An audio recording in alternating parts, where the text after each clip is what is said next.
Баршаңызға қайырлы күн достар. Менің арнама қош келдіңіздер. Бүгін біз сіздермен американский пончики пісіретін боламыз. Видеоны міндетті түрде соңына дейін қарап, менің рецептім бойынша жасап көріңіздер. Ең алдымен ұнымызды електен өткізіп, оған жұмыртқа, қант, ашытқы, тұз, шымшым, ертілген май, ванилин және жылы сүтті құйып, жұмсақ қамыр илейміз.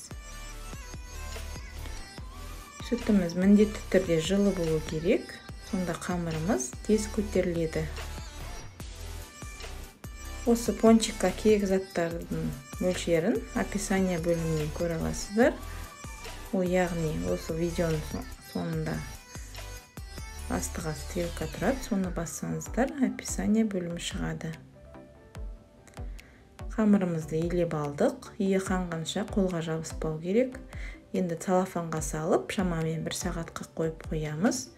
1 сағат өтті. Міне осындай болып көтерілді. Енді кішкене қамырымызды тағы басып илеп жібереміз.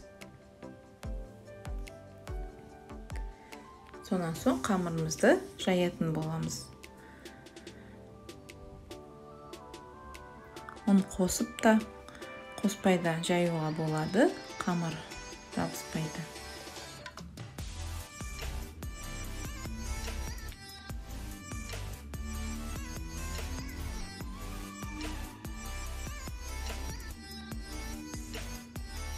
Қамырды шамамен осылай 1 сантиметр қылып жайып алдық. Енді оны осылай дәл видеодағындай етіп ойып шығамыз.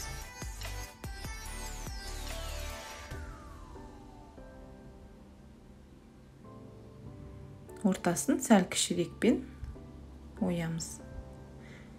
Менде мынау үлкендеу болып кетті. Келесін мен ішін одан да кішірек қып ойып аламын.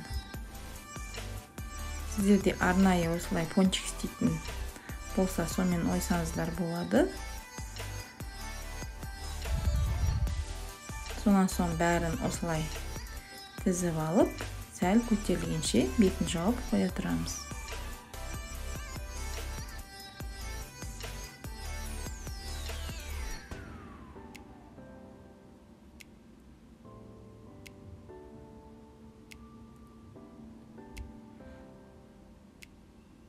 Тағы да қамырдың қалғандарын жинап алып, тағы да жайып, осылай барлық қамырды ойып шығамыз.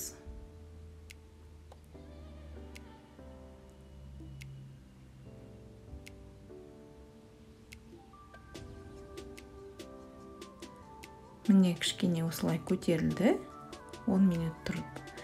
Енді майымызды алдын ала қыздырып, баяу отта пончиктарымызды пісіретін боламыз.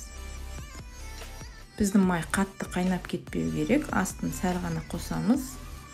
Қатты қайнап кетсе, тез пісіп, арасы шикі болып қалуы мүмкін. Сондықтан баппен пісіреміз.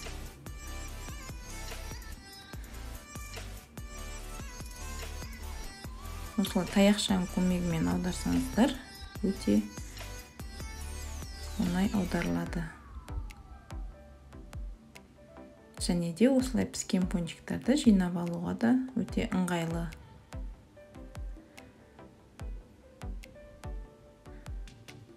Тағы да салып пісіреміз.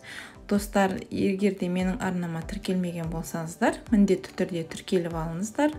Алда тағы да керемет рецептермен бөлісетін боламын. Және де лайк, комментарий қалдыруды ұмытпаңыздар.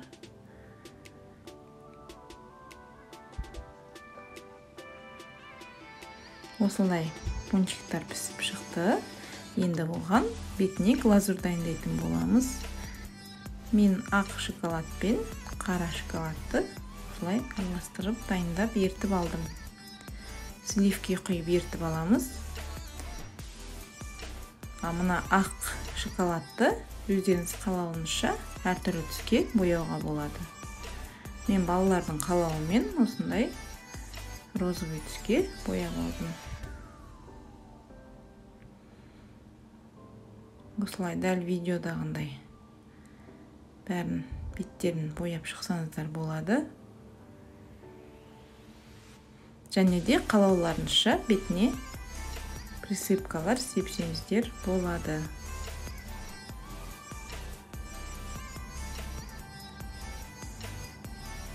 Өз фантазияларыңызға қарай әсемдеп аласыздар.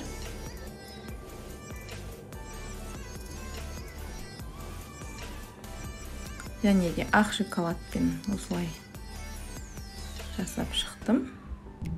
Дәмі өте керемет болып шықты. Балалар қатты ұнатты. Видео ұнаса, лайк, комментарий қалдыруды ұмытпаңыздар. Рахмет.